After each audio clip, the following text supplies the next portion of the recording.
Welcome to The Real Bottom Line, the podcast for entrepreneurs featuring entrepreneurs. The stories that other entrepreneurs have learned about their lessons and their technical expertise, they are very inspiring. And so I'm glad that you're joining me today, your host, Wendy Brookhouse. I help entrepreneurs find, grow, and keep their wealth. This is The Real Bottom Line, where we tell entrepreneurial stories about true grit and perseverance from frontline business owners themselves. Now, let's get started. So today on The Real Bottom Line, we're going to dig into the importance of amplifying your voice. And my guest is Corey Poirier, the founder of Blue Talks and the Speaker Program. His businesses are focused on helping people find their voice, develop their key messages, and then get paid to speak, to become the expert. Hello and welcome, Corey. Well, thank you so much, Wendy. Thanks for having me here. And thank you as well for such a gracious introduction. And it's exciting to be here. I am super pumped. I have watched your story from afar for years, and we've had brief interactions. But I'd love for our listeners to learn, how did you become the speaker guy?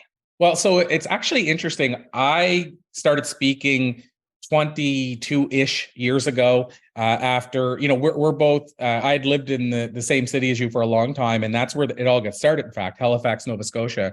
And how it started is one night I got tricked into performing stand-up comedy. I know that doesn't make sense, tricked into, but I actually had written a stage play for the Atlantic Fringe Festival. Okay. And we ran that. I was the director. I didn't want to be on stage, terrified of being in front of people. So I wrote and directed it. And we had 6 actors, one sprained his ankle. And so I had to write an extra part to help him with extra time so he could make his costume changes. He still finished the play, but I had to write just characters, like some random characters. But the problem was all the actors were filled, like they couldn't do any more characters. And so the only other person that knew the lines was the writer-director. So I had to write myself a part. Now, I actually wrote myself a part where I could walk it with my back to the audience. It was like he was a guy, like one of the characters was, the main character was a busker. So one of the characters was like a guy just going out and saying, play some Bob Dylan for me and throwing a penny at him type thing. Yep. And so it allowed me to have my back to the audience, which is how, and I was just covered in sweat. The audience didn't even see me. I was covered in sweat. But what happened was I did the play. And at the end of it, one of the actors said, I know you weren't comfortable being on stage. Did you want to get more comfortable with that? And I said, what are you thinking? And he said, well, I'm going to do a stand-up comedy workshop at I'll say the local university, but Dalhousie. Yeah. And I wanted to see if you want to come with me. And I said, that sounds terrible. Yeah, okay, I'll do it. Because my thinking was at the time, I have to overcome this fear if I'm ever going to keep staying in the entertainment world. But at the same time, even if I don't overcome the fear, the cool part is about a workshop is it doesn't mean I ever have to get on a stage. I was a writer. I can just go learn from another comic about writing. So I just looked at it like I got nothing to lose. But the trick into stand-up comedy was the third week. We were told we were going to go watch people entertain us. And we found out at Showtime that we were, in fact, the entertainers planned for the night. And so now the decision was, do you go on stage? Do you run at the front door? Or do you do what I tried to do, which was go to the bathroom and find the exit window so they wouldn't know I tried to run at the front door? There was no exit window. I came back out at 15 people that had showed up that were in the workshop. 8 had walked out the front door. So there were only 7 left. He kind of weeded people out. I always say the people that were meant to stay did stay because I only saw one of those guys ever again in my life. So 6 of the 7, interestingly, Wendy, perform stand-up comedy full-time still to this day. I'm the only one that didn't continue performing stand-up. I would put those numbers against any workshop ever. Like the odds of that, it was huge. And so most of them, like Mark Little was the name of one guy, was in Halifax. He won the Great Canadian Laugh-Off. Candy Palmater, who passed away, but Candy was a big force in the Canadian comedy scene. Anyway, you go to Bill Wood, who was in Picnic Face and a whole bunch of other troops. They were all there. And so we did this comedy workshop, went to this club, and I decided to stay. And I went up first, which, sometimes I still go, what was I thinking? People always ask me why I got on the stage. And I said, it's because I had this vision within a quick, like in a heartbeat, I had this vision of me being a guy sitting at the bar as an old dude, an old man, looking at the stage, pointing at another person performing stand-up, saying, I was going to do that one night, but I wish I would have, but I never. Mm-hmm. And the fear of the thinking about that was bigger than the fear of getting on the stage. Now, if you would have asked me, was the fear bigger, of that same scenario after I got off the stage? Like, would I agree that I should have, getting on the stage wasn't as big a fear? I would tell you probably you're crazy, meaning I should have just lived with the vision and accepted it because it was so terrifying. But I got on stage, told 2 jokes, did not know that the mic wasn't even turned on yet. And so bombed horribly, got no laughs. And we got the mic turned on once we found out what was going on. And I told the 2 jokes again, and they still bombed. So I've said that I think I'm the only comic within 10 minutes that's bombed with the same material twice. And this was a long down the rabbit hole, but that's how I got into speaking. And to finish how I got kind of quote unquote named that speaker guy, all relates back to Nova Scotia and even Atlantic, Canada. But what I noticed as I was once I started getting into speaking and doing a lot more speaking, I noticed that when I would go to events, people would try to remember my name. And they would say, "Oh, wait a minute, you're that speaker guy, right? That speaker guy." And eventually I thought, well, it's good to be known as the one. It's like when somebody says, "Oh, you're the book," or like somebody in finance, "Oh, you wrote the book on it." I mean, there's no better place to be because you're the one. Like, in fact, I've registered websites over the years. Thisisthebook.com. And my speaking program, we literally for years called it thespeakingprogram.com. Yeah. And so the idea being that, it's the only one. It's the one you need to know about. So that speaker guy is the guy you need to know about was kind of the idea. So I even have thatspeakerguy.com is my website, and my email address even has it in it. And so that's how it came about. It was just literally people kept saying it. So I finally embraced it and said, okay, yeah, I guess I am that speaker guy. There's so much to unpack with that story, but I think I feel confident. I'm going to award you best origin story ever. For how your business got started. Yeah, I love it. So the couple of things I took out: fear of regrets versus the fear of pushing through your comfort zone. I think as entrepreneurs, we may be in that zone a lot. What was your picture of your future that you knew you might have a regret if you didn't do that? Like, how did you push through other than just that one regret? I feel like, and that's happened more than once. Like that's happened since too, in other cases. The vision, like I said, in one respect, the physical vision was me visualizing me as an older guy. Now, the interesting part is it was just a vision of me as an older guy, meaning it didn't look like I'll probably look as an older guy. I mean, I had hair then, and I never anticipated that I would be able to shave it because of clients I had when I was in the sales world who said, if you ever shave your hair, I won't buy from you. Like, this is, it's amazing how far we've come. But I won't say it, but I can still tell you the exact name, first and last name of the client who first said that to me, that worked for the government at the time. Mm-hmm. And she flirted with me a lot. And she said, it must be so warm out there wearing a suit, and long or thick, black hair, and all that stuff. And I said, if I had my way, I would shave it right now. And she goes, well, I'd never buy from you again. Just as simple as that. So I heard that a few times and started thinking, I guess it's just not in the cards. And so my point is that, of course, when I was visioning me with hair, right? So I didn't vision me properly. It was just a vision. But there was that part. So the first part is the vision. And the vision was what said to me, okay, I'm going to probably regret this. And I think I inherently knew, I know now for a fact from the amount of interviews I've done, but I think I knew inside that people regrets more than they do not doing it. Yeah. So for example, people would rather do something and fail and not regret that they didn't try than do something, than not do it at all. Even though here's the catch, most people still won't take the action. Even though I think from what I've seen in interviews, the number one regret in the world is I could have, but I didn't. Yes. That's bigger than fear. Yes. But in the moment, here's the catch to that. In the moment, fear is more real because it's in the moment. So it's easy to go, I'll regret that later. And when you get to that age and you regret it, you're like, oh my God, why didn't I do that? Mm-hmm. But the challenge with that is it's easy in the moment when you're terrified to say, but I can still do it tomorrow.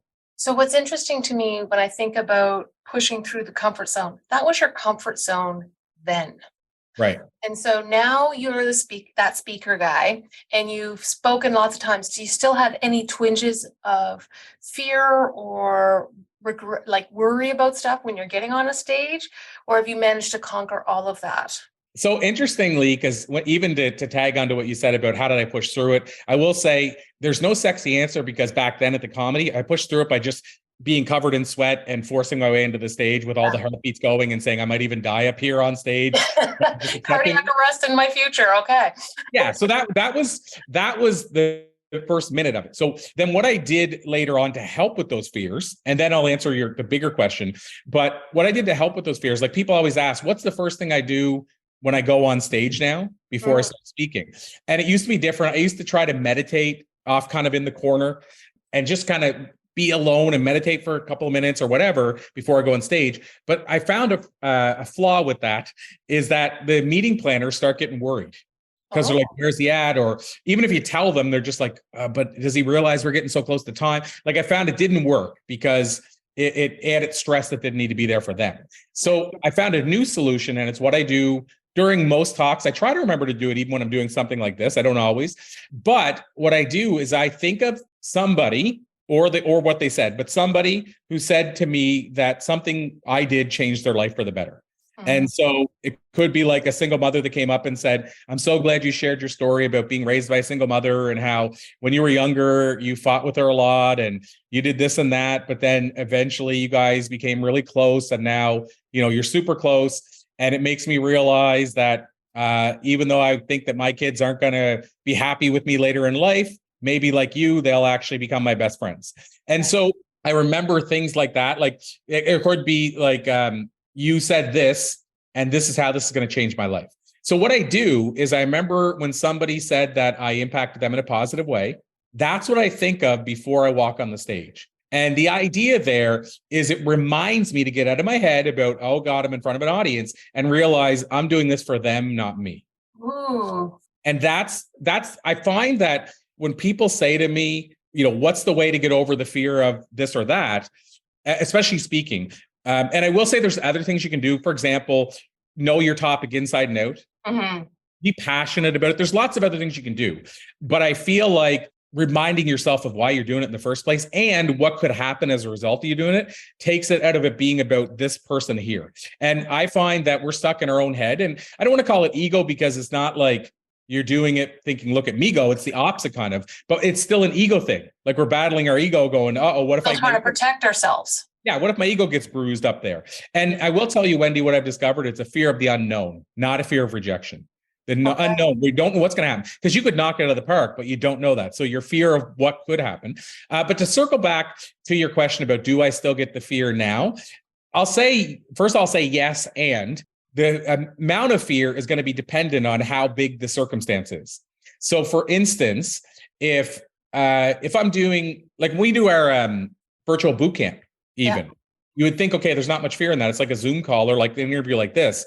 But I get the butterflies. I get all that stuff for that event. It's a 3-day event, and I'm always going to, like, how are people going to receive this? And I'll be honest with you, a lot of people wouldn't share this, but the boot camp's free. We want to change lives at the boot camp. We don't care if you sign up for a package that we offer halfway through the boot camp. But at the same time, in my head, I'm always going, is my offer going to be received okay? Or is somebody going to go, oh, I can't believe he's making an offer, even though we do the whole thing for free and we are like the least.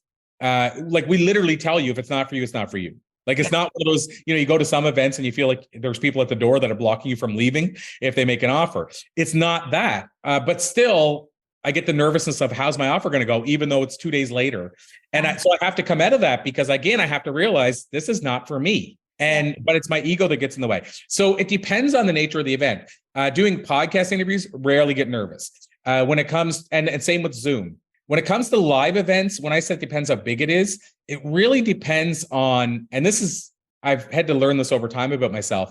It depends on I'm trying to think of this, the cost, not even the cost of the outcome, but like if you think about, for example, doing a TEDx talk. Yeah. It's nerve-wracking for most because they realize it's a legacy talk. They don't have control over it. If they mess up during the talk, TEDx can still air it if they want, and so on and so forth. You have little control over it. So you're more fearful of it because their costs are great to what could happen. Then if you go to like an event where it's a 10-person retreat and you're there for 3 days, then I have less fear because you have 3 days to build a relationship. So if some faux pas happens, then people understand it more. And then when you go to an event, and here's where it gets really weird. If I go to an event if I go to an event with 100 people to speak, I'd be more nervous than if there was 5,000 people.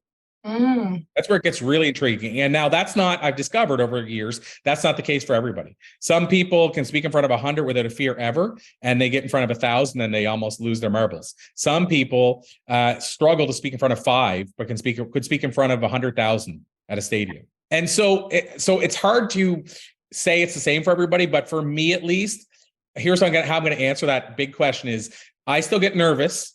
However, the extent of the nervousness depends on certain factors now where it never used to be. It used to just be I got nervous all the time. And I always worried about what if I lose the fear, because we're always taught as speakers, the fear is a great thing to have. Yeah. Once you lose it, then it's like you're almost like conditioned to just deliver the talk and have no passion there or what have you. I was fearful of that. That's never happened with me. But I have to say, I could, if I was at an event and somebody said, Corey, can you come up and say something about that? I can do that and I wouldn't freeze. But I will say that here's the finish of this whole thing. What's really interesting to me is that if I go to like a mastermind, if I was at a mastermind with 10 people in a room and I'm not speaking, but it comes around and each person does an icebreaker or introduce themselves, I get full on terrified of that. And I can't figure out why. Oh, that's interesting. It reminds me of, I did Toastmasters years ago, and I was totally comfortable delivering prepared speeches, but my off the cuff stuff is why I did Toastmasters, so that I could train on that. It's fascinating. Yeah, and Toastmasters is the prime example of what you just said. When I first went to Toastmasters, I was a paid speaker for 5 years and my heart was almost on the floor. It was beating so hard to do a 1.5 minute or whatever it was, 1.5 or 2 minute icebreaker. Yeah. So that's what I mean. Like that's the time still, I think the most nervous I get is when it's a small group and I'm not the person there to speak, but I have to do some sort of intro. In fact, I am on today on an event right after this interview, and it's like 100 people on Zoom, and it's basically about events, like how to land events, and I'll be representing my event, and I'll be nervous to do they give you 45 seconds to say who you're looking for to come to your event to watch it and stuff like that. Amazing. Well, I'd like to shift that on its head a little bit and talk about courage, because I look at the people who you have interacted with, the people who you call friends, the people you've interviewed, the people, all those been stages with, and you look at them and they're like this who's who. And it's like, how did you ever get the courage to go up and talk to them and say, hey, you should come on my stuff? How did that start? Well, this is where you get to name drop, Corey. Yeah, and I'll start off with a big Canadian name, and it's one of the first big interviews that I did. And you said, how did I do that? And how did I get the courage? So I'll first say I didn't have a whole lot of courage. So one of the first big interviews I did in person was Arlene Dickinson from Dragon's Den. And I still got the picture of, it's funny because I had hair then. I got the picture of her and I in front of CBC Radio, because she was doing an interview there. And then basically we jetted over to Tim Hortons, or vice versa. I can't remember which direction we went. And I did the interview. It was July, and I was wearing pants, in a shirt versus like shorts or whatever. So I'm one of those people that dark complected, Acadian French. I'm going to sweat in the summer anyway. But add in the factor of interviewing somebody who you've watched on TV for a while or what have you. And so I was covered in sweat for an hour and a half of that interview. The interview couldn't have finished any sooner. I was just like, I need to get this one done. And I kept commenting about it being July and man, it's so hot here. And it was. So like the catch-22 is it was, but I was the only person in that Tim Hortons sweating. And so it wasn't easy. And that was my first one. And part of me is like, why would I put myself through this when I don't have to? But at the same time, when I read the interview, like when I read all the insight I got from her, and I went, wow, like you can get this insight from a one-person business owner. But what I found that it's hard to find out from a small business is what it takes to get to and stay at the top. Like, I mean, like the top elite 1% of a certain industry. And that's what intrigued me by, for example, interviewing Arlene. Like she had the largest female-owned marketing company in Canada, 6th largest, I think, in North America at the time. Like, what can you learn from somebody who's A, competed against all the male-dominated marketing companies, but B, got to that level, got onto a top hit TV show, and so on and so forth. And so I got intrigued by what I was learning, and that's what pushed me. So then what I did, to your point about how did it start, is I made a list of 100 people, like a dream 100 of who I wanted to interview. And I started showing people, I still remember this. Actually, on one of my TEDx talks, I shared this part of the story. I started showing people the list. And I said to my friends, now, my friends that I grew up with, like most of us, just like myself, had met, like, if we were lucky, maybe 3 celebrities in our life. So the idea of interviewing multiples seemed out to lunch. So I said, how many of these do you think I'll be able to interview? And I think the highest guess was like 17, 15 or 17. And at the end of a year, it was 93 of 100. I was a pit bull. I went all in. And the names, just put it in perspective, were like Jack Canfield. Yep. Big, trying to think of who was on that list. Mark Victor Hansen, both of them from Chicken Soup for the Soul. A guy named Dan Sullivan from Strategic Coach, who I loved his work from afar. Darren Hardy from Success Magazine. Zig Ziglar, the late Zig Ziglar before his passing. So these were big names. Trish Stratus from the wrestling world. And so by the way, out of the 93, I think at this point to this day, here's where it gets funny. I think I'm at 97 or 98. So the funny part still is, have two left. Yeah, but that was 10 years ago. Yeah. Like, it's wild how it's the bigger number, like the get to the small part is easy, but once you get to the hard ones, it's funny how hard they get. Like, it's like the last 10 pounds. And the last 10 pounds are the hardest to lose, right? It's the same idea. Well, the one standout, because I'll full disclosure, 2 of the last 3 have passed away. So I'm not going to do those interviews. No. The third one is Seth Godin. Yes. He's the only standout. And we've conversed like 5 times. He said, not for me right now. So it's going to happen. And I don't know when, but going back to the original point, I was terrified. The sweat, all the stuff was the case. Like, it didn't change. At the time, a lot of the interviews, which kind of in one way sucked, was a lot of them were audio only. Yes. So like back then you weren't thinking about capturing video, and it was harder to capture video. For sure. And I was doing it for my magazine and then my podcast. And people like, let's see, T. Harv Eker, or somebody I mentioned to you kind of off, or no, I guess I mentioned it on air, but Michael E. Gerber from the E-Myth. Yeah. And so most of them are audio. Since that time, I've managed to circle back and interview a lot of them at their home or what have you. And that's pretty cool, because then you're in their environment and you get different answers and a different energy. But yeah, to answer you in terms of making it happen, it was like pulling teeth. Like, it was like the hardest thing. It was harder than speaking, I think, once I got going at it. Interviewing somebody who you were like, when you first start and you don't spend a lot of time with what we'll call thought leaders or celebrities, you think somehow they're different.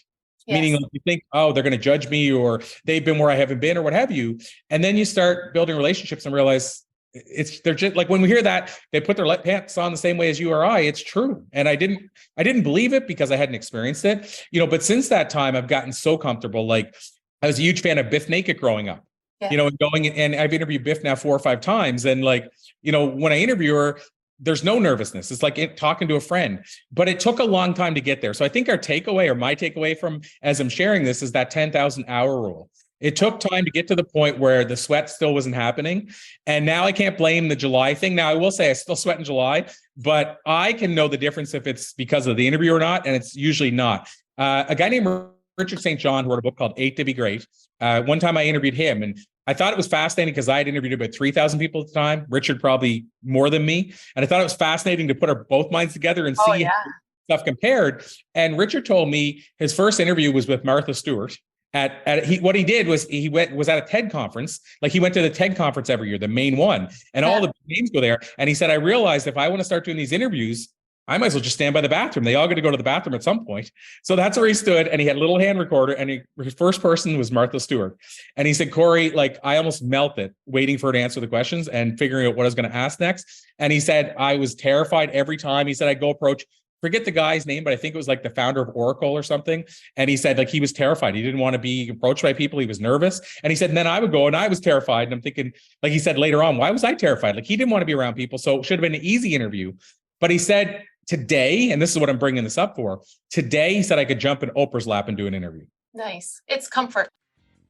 Your business is making a profit. You're growing, but you may still feel like you don't fully have a grasp on how to make the best use of this success. Don't worry, you're not alone. Hi, I'm Wendy Brookhouse, creator of the Total Wealth Accelerator and host of this podcast. I've developed a quick and easy tool that will give you a detailed snapshot of where you're currently at in your business and wealth growth and how you can improve upon it. It's called your Financial Diagnostic Score. It's completely free and you'll instantly get the results. So head over to TotalWealthScore.com right now and see where you can focus to grow your wealth. I'm going to go back to the 93 out of 100 in a year. And Right. I'd like to link that back. In my opinion, or what I'm thinking about, is the importance of big goals and then of believing in the why behind those goals so strongly so that you're like, whatever, that's just one no, I'm going to go get another one, right? Like, so talk to me a little bit about how you now shape your goals and what's your next BHAG, if you will, or big, hairy, audacious goal that you want to do. This is the stuff that I feel very few people talk about when it comes to the world we're in. Like, people maybe always achieving at another level, like trying to achieve at another level, or type A personalities. But I'm starting to talk about this more because I think we need to bring it to the surface. But I've noticed a lot of high-level influencers. And again, I've had the opportunity to interview now for 7,000. So I got a pretty good rating, a pretty good research study going. And I've noticed a lot of them don't like to talk about the fact that for a lot of us, whenever we think, okay, I want to have this book in my hand. I can't wait till this book's in my hand. And then when it finally gets in our hand, we don't have the feeling we thought, and then we just go next. So it's like, oh, I can't wait till I buy the car, or the plane, or the house. And then they get it and go, oh. The anticipation becomes greater. Like the time you're in anticipation feels better than when it actually happens. Yeah. And in fact, a quote that I'd love to say I coined, but I feel like I must have taken this from somewhere at some point in my life, but I haven't heard anybody else say it this way, is that it's a question. The quote is a question of, what if the journey instead is really the destination? And so for me, what I had to figure out is, this is a great example because I have one of my books right here with me, the book of Why and How. It's interesting you mentioned about why. And this book, I took me 4 years to write. I mean, not really 4 years to write, but 4 years before I released it. And it was the first one that really happened. I thought, the day I hold it in my hand, the angels are going to sing. Everything's going to change. Life's going to be different. Unicorns will start dancing around. Exactly. It's the same way I thought when I jumped out of an airplane, it was going to be like this new awakening. And so I thought that's going to happen with the book. And by the way, I even foolishly then thought, whenever I got it with a traditional publisher, because at first it was self-published, that it was going to happen. All these things as a kid, I thought, once this happens, this is what changes. And it didn't. And so what happened, Wendy, is I went, and I didn't really take time to enjoy the journey of writing it, because I was waiting for the payoff. So what that did for me, I talked to my girlfriend literally about this last night, is instead of focusing on how can I make the destination matter more, because the destination usually is only a minute. It's like, okay, you go to the mountaintop. Well, you're on the mountaintop. Maybe you stay up there for a half hour. I think you got to be grateful. Like I should be grateful that I was able to write a book when some people are struggling to pay the bills, like that I could have a book out with my name on it. I should be grateful for those things. Yes. But I think that's still fleeting versus enjoying the whole entire process, writing the book, marketing the book, talking to people about the book, that kind of stuff. And so I feel like enjoying it is more important, the process, than actually the payoff. Now, having said that, how does that tie into my next goals? That's the challenge I have, is setting goals that here's where it gets really meta, I set goals now to where I'm going to enjoy the journey, not because of the goal. So that gets hard because you have to think the goal further in, if you know what I mean. You got to think into the goal of what's the journey going to look like that I'm going to enjoy. So for example, and here's the other thing, and I don't mean to say this in a flippant way, like just an easy way to say this, but I've had some pretty magical things that I never thought were going to happen in my life. Like things that as a kid, even then when I had all these big dreams, like for example, Bob Proctor, the late Bob Proctor, who I was a fan of, I get to hold his 57-year-old copy of Think and Grow Rich in my hand and read through it. I never thought something like that would happen, sitting in Les Brown's living room, hanging out. And another one just happened this year is I got to go to the Troubadour, which I was a huge fan of the 80s music scene. And the Troubadour was on the Sunset Strip. I always wanted to play there. Well, I got to go there this year and interview Tommy Chong of Cheech and Chong. Oh, wow. Inside the Troubadour with only us there. So what I'm saying is, looking at those kind of goals, or going to Hawaii with my son as his first trip ever, or his first Halloween, we had him at Salem, Massachusetts, where the witch trials were, which is a pretty epic place to be. To be able to do some of those things, like when I was a kid, for living in a small town, we were taught that you're lucky if you have one or two of those in your whole life. Right. And so now, and again, even those things, I enjoyed the journey of driving to Boston to, all the stuff we did the weeks before we went to Salem, and the night going out and going around with him and everybody going, look at this cute kid on Halloween, more than just, oh, we did this.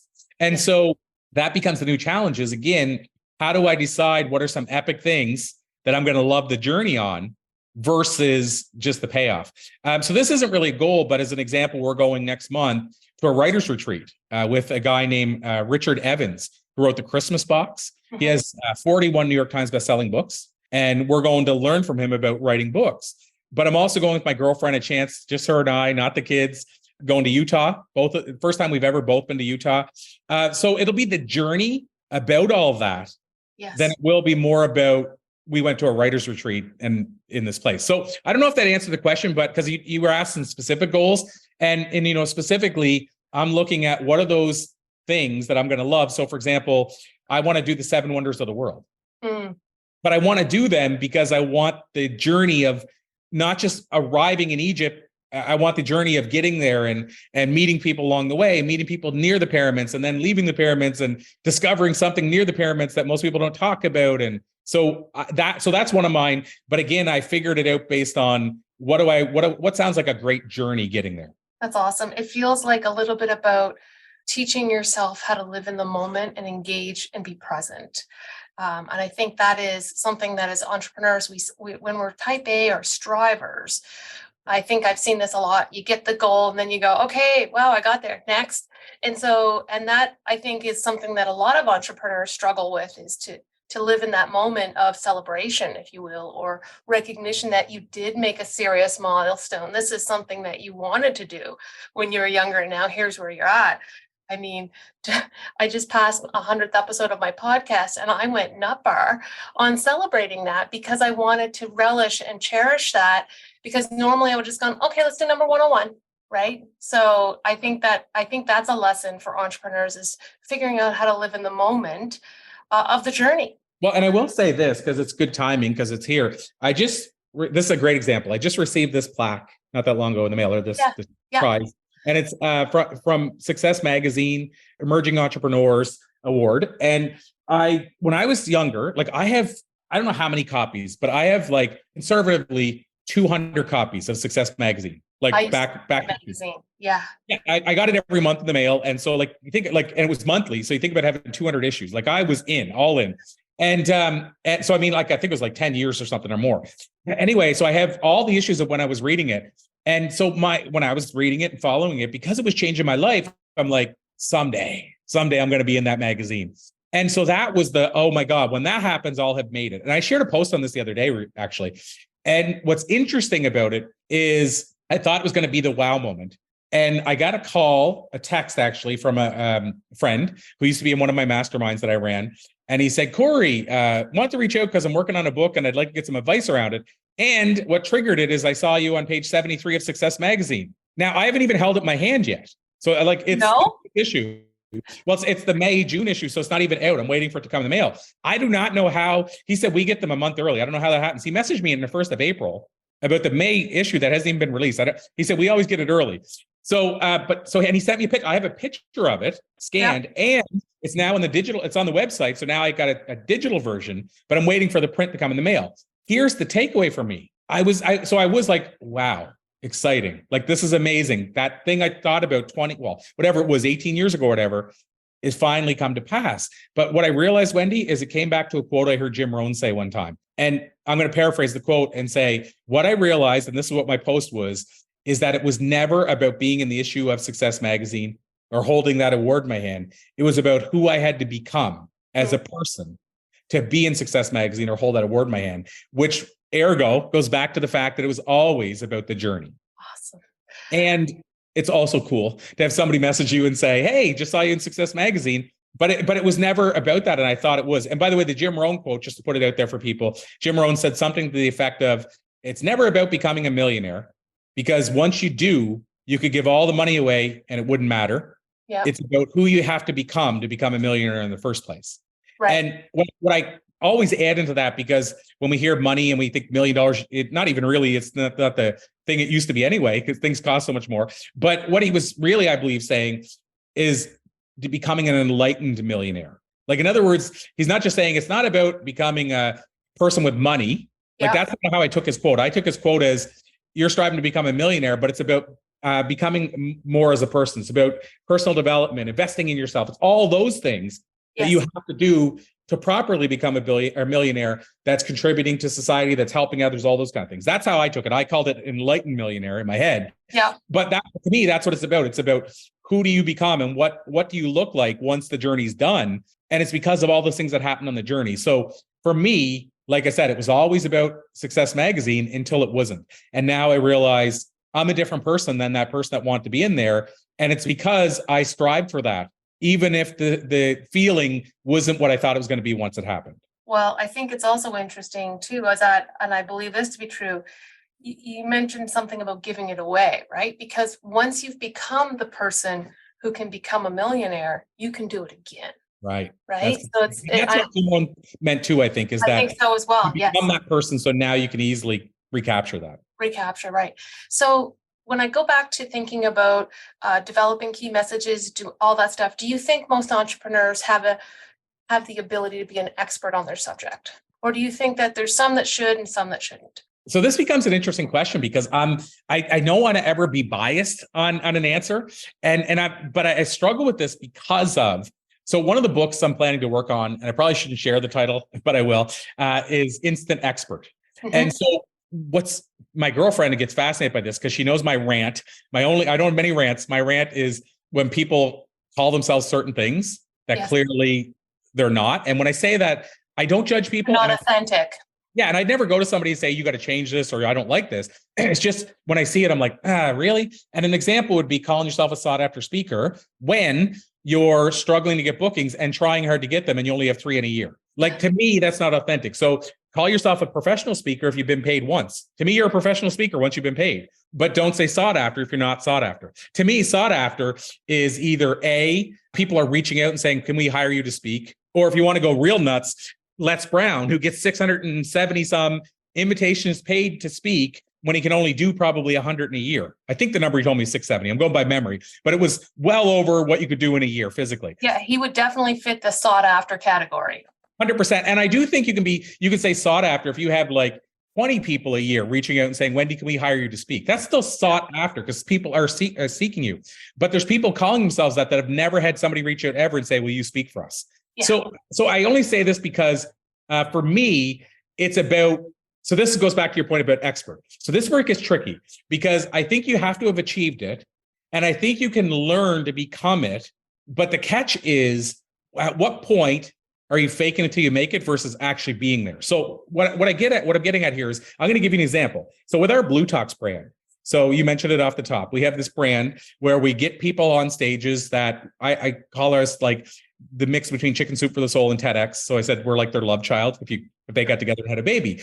And so what we do is we get people on live stages, and very prestigious stages. Like we bring our events to places like Stanford and UCLA and what have you. And we get people in book series, we get people on podcasts, on virtual stages, and we get people to share the bill with some really big names as well.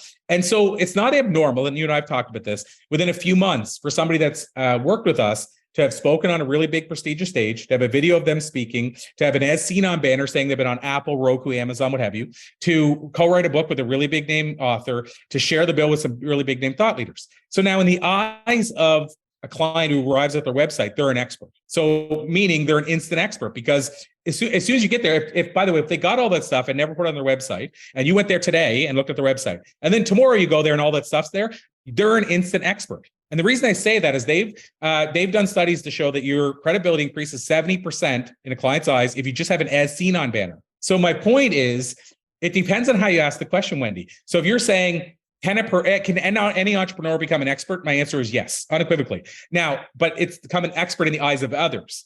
But the deeper question there is, can they actually become an expert? So what I'm getting at is that, for example, somebody that we're helping do all those things I told you about, they got all that in their website. And let's say they decide after we help them get that stuff, that what they're going to do is coach other people how to speak or coach other people how to do that stuff. Let's say they 3 weeks ago or whatever, 3 months ago, they had never done any of those things that I just mentioned. And now we have all those things in their bio. And now they're using that to say, I'm going to help you do the same. To me, you're not an expert yet. No. Like when I'm doing it, this is a guy, and I don't mean this in a me way, because by the way, there's a lot of areas I'm very deficient, but I've spoken over 3,000 times on stages. I've done multiple TEDx talks.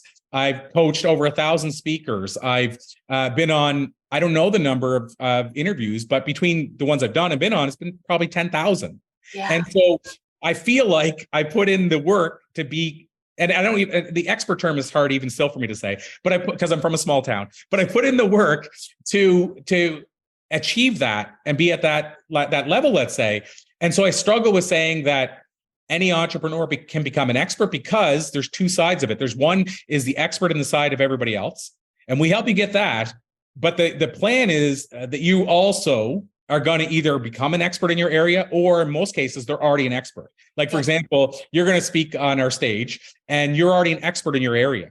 And so to me, you've already done the work on the front end. Some other people will get a lot of that stuff we give them. But can I be honest and blunt? They're still going to fall hard if they try to fake the expertise side. You still have to put in the 10,000 hours. So do I think, and here's, I'll finish this off because I know I've really went deep on this, but I think anybody can position themselves as an expert, first of all. Now, that doesn't mean that's a good or a bad thing. And I will say, I think most people, if they put in the time, can become the expert.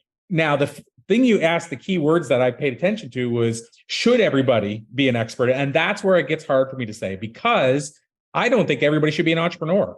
And I feel bad saying that, because I also tell people, do what you love, figure out what it is that's your purpose and your calling, and do it, every day. But for some people, you might have to do that for somebody else. Like you and I both know, I mean, the percentage of entrepreneurs that fail, I don't know that it's improved any over the years. Like we hear the number, what is it, like 90% or 80% of entrepreneurs fail in the first 5 years? Like I haven't looked at any studies that shown that's improved any. And I don't know that it will, because how much more access to information do we need? Like what's it going to take? And the only thing that could happen is you could get a lot more people that study with people that know what they're doing. But at the same time, as we've seen over the years, most companies won't invest in that.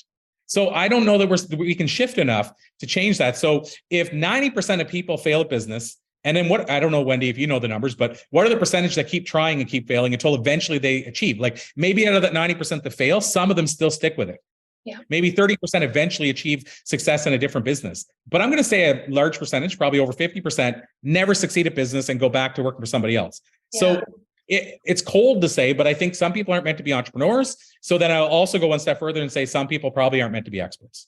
Okay, that's cool. Oh, so I just Googled that, Corey. 1 in 5 businesses fail after 5 years. 30% survive after 10. So there you go. There you go. Well, that's interesting perspective. And, there's there's quantitative information. Hey, you need an accountant. Hey, you need to do this. Here's the steps. But I think what was highlighted in our conversation, Corey, there's this untapped into side of being an entrepreneur where you need to show up with courage, and you need to, be more invested in building future you than the fear of what could happen to today's you. 100%. I forget what the quote says, but something to the effect of, what would future me do? And I think of that a lot. Like be the person that future you would love. Be the person that future you would cheer on and say, I wish I was that guy. That to me is, I think that's where the real money is, because honestly, it's what we're trying to become. And I think we put too much focus on where we are now. Now I say that, I mean, we got to live in the moment. We got to appreciate where we are. And I don't want to have people that are completely into living in the now, the power of now, coming to me saying, well, you should be grateful for what you have. That's how you get more of it, what have you. Agree with all that. And at the same time, I think we still need to understand we're going to keep growing until we die. So we're going to become a better version of ourselves at all times.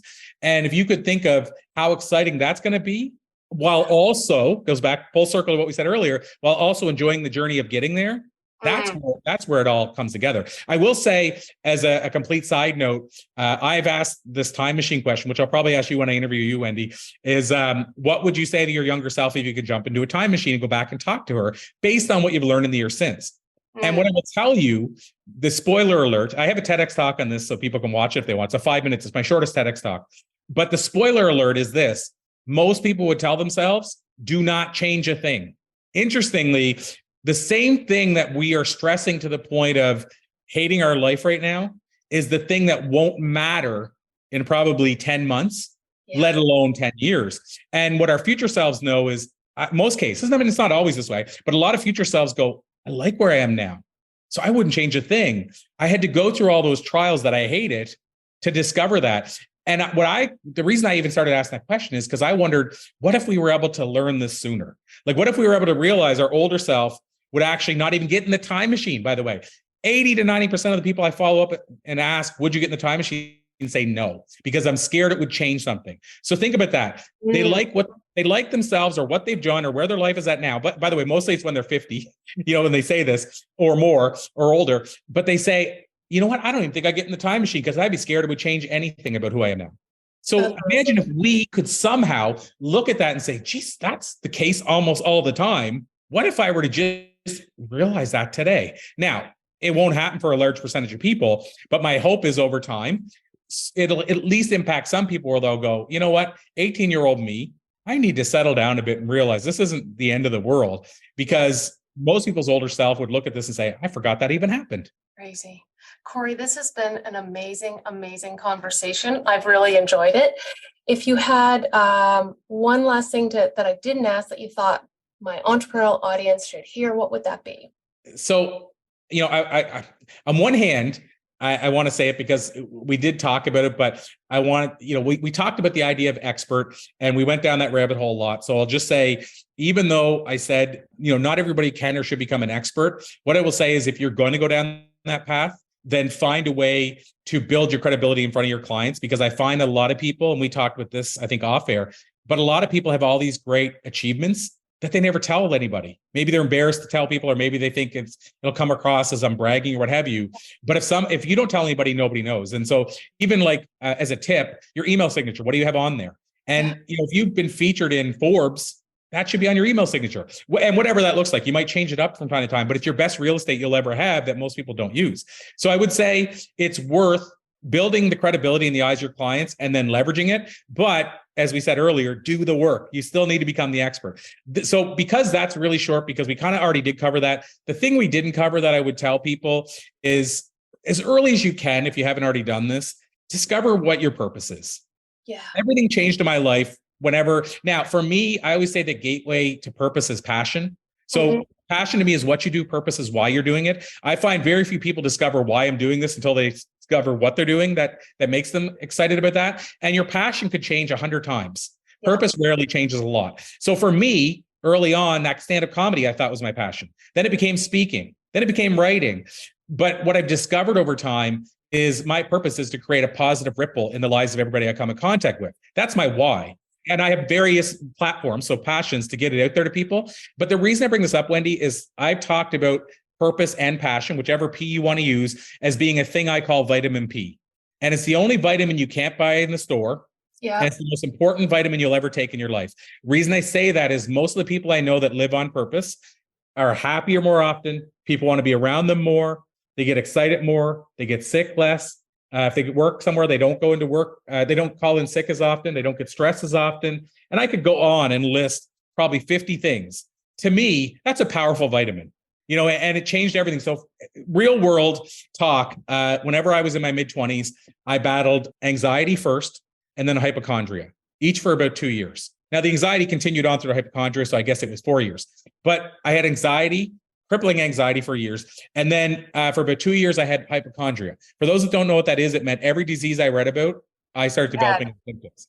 And so I had that, and it was debilitating. I mean, it was ruining my life. Ironically, doesn't even affect sales performance and success, because I was having the best years of my life from a sales point of view while I was dying inside. Right. And so I bring all this up because, whenever it disappeared, I started performing stand-up comedy one night. I went into work the next day, and the guys I met said, "Did you meet someone? Because you got a new jump in your step." And then I realized that there was something there, and I kept leaning into that. And over the course of about 3 months, my hypochondria disappeared and has never come back since. Now, I'm not a doctor. I'm not going to make a promise that can happen for somebody else. But to me, all the benefits of finding your passion and living on purpose outweigh the benefits of not doing it. So if I had a message to people, there's lots of ways to do this, but figure out what your passion is and figure out what your purpose is and start living on purpose. Thank you so much, Corey. And I think the real bottom line is what you just said now is purpose and passion are the fuel that will get you through fear, will give you courage, and will help you enjoy more of your day-to-day. Thanks so much, Corey. 100%. Thanks so much, Wendy. Hey, growth-oriented business owners. Are you ready to take your business to new heights and connect with like-minded entrepreneurs? I would like to introduce you to the Elite Growth Community, your ticket to a world of learning, sharing, strategizing, and problem solving. Our monthly live events will bring together successful business owners just like you who are making over 6 figures and have been in the game for at least 2 years. And the best part, your first event is absolutely free. So try it out and see if it's the right fit for you. And after that, for just $17 a month, you'll unlock unlimited access to our exclusive community where you can accelerate your business growth like never before. No commitments, month to month. Don't miss out on this amazing opportunity to join the elite growth community at blackstarwealth.com/elite. Sign up today and watch your business soar to a new heights. That's blackstarwealth.com/ELITE. Hope to see you soon.